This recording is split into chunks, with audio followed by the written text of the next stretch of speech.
Neysemizden devamı endiki mavzu hürmetlik vatandaş. Yaxşı bolmadı. Yaman boldu. Amerika Qo'shma Shtatlari, Avropa İttifaqı, Yaponiya qatorliq davlatlar savdo masalasida qo'lni-qo'lga tutishib, Jumgo'ga besim ishlatadigan bo'ldi.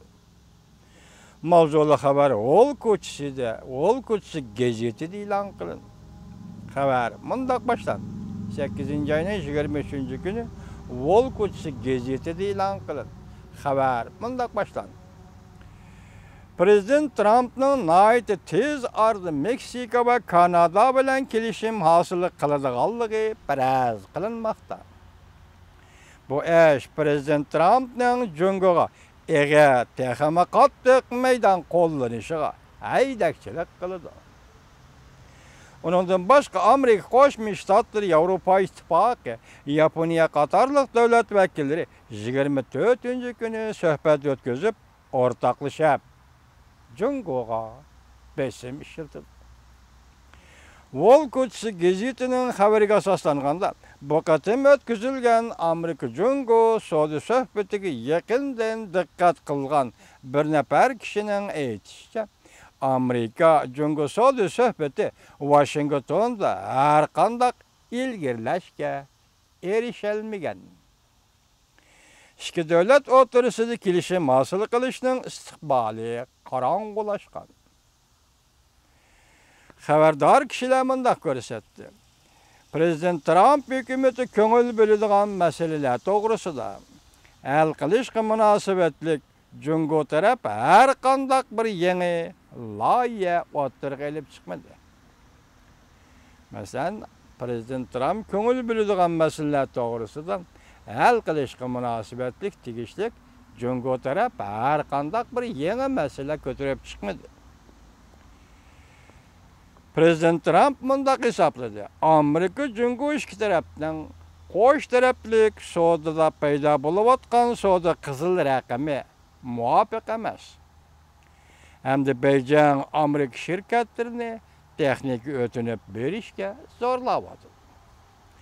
Amerika Jungo suhbatining ichki ahvolidan xabardor Amerikaning yuqori darajalik bir nafar amaldori mundaq dedi.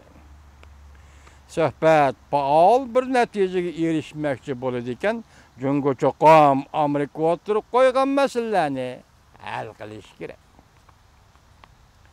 Suhbat faol natijaga erishmoqchi bo'ladi ekan, Jungo cho'qim Amerika o'tirib qo'ygan masalalarni hal qilish kerak.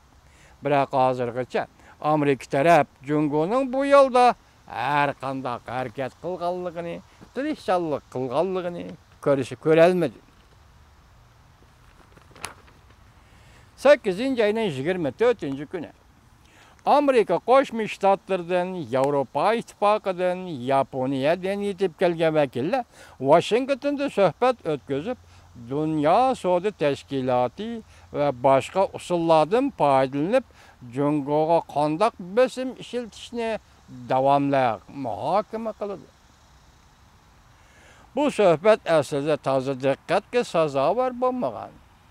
Biroq Amerika bilan Avropa İttifaqı 8 ayda tamoyildan bejini kamaytirish, qo'shimcha haq qo'shib berishni kamaytirish qatorliq masalalarda dastlabki kelishga ergashib, bu qatimqi suhbat 3 davlat suhbati Amerika Qo'shma Shtatlari, Avropa İttifaqı, Yaponiya 3 davlat suhbati naytkan diqqat qilishga sazovor bo'ldi.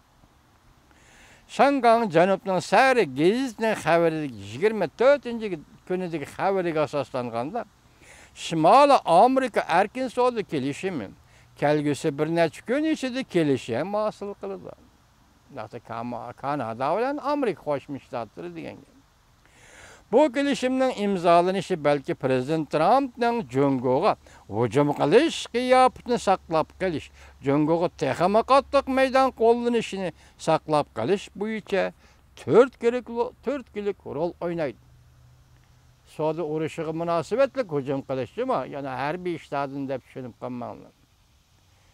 Nima deydi? Shimoliy Amerika savdo kelishimining imzolanishi balki Prezident Trampning Jungoga hujum qilish qiyofatini saqlab qolish, Jungoga texama qattiq maydon qo'llanishni saqlab qolish bo'yicha 4 yillik rol o'ynaydi. Washington bilim xazinasi Steven Markaziy Sharqi Osiyo turi boshqaruvchisi Yun Sun mundaq dedi. Bu Xitoy kishi ekan.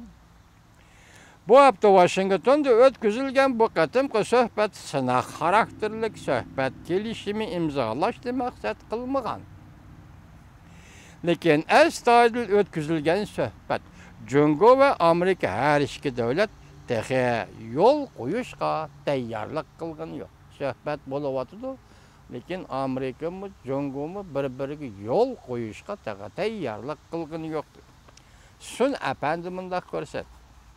Agar Prezident Trump Meksika, Kanada qatorliq davlatlar bilan shuningga o'xshash kelishim hosil qila oladigan bo'lsa, undaqda bu kelishim Prezident Trumpning Jungoga qattiq maydon qo'llanishini texama kuchaytirdi.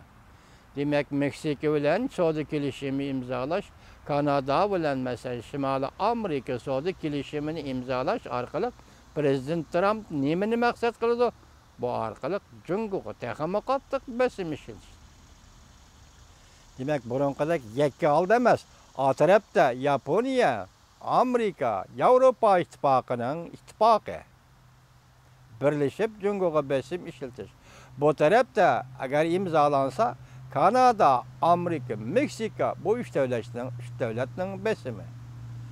Qandaq Jungolik apandilar, ahvolinglar yaxshimi? Shunday vaqtda ahvol so'rab qo'yaylikmi?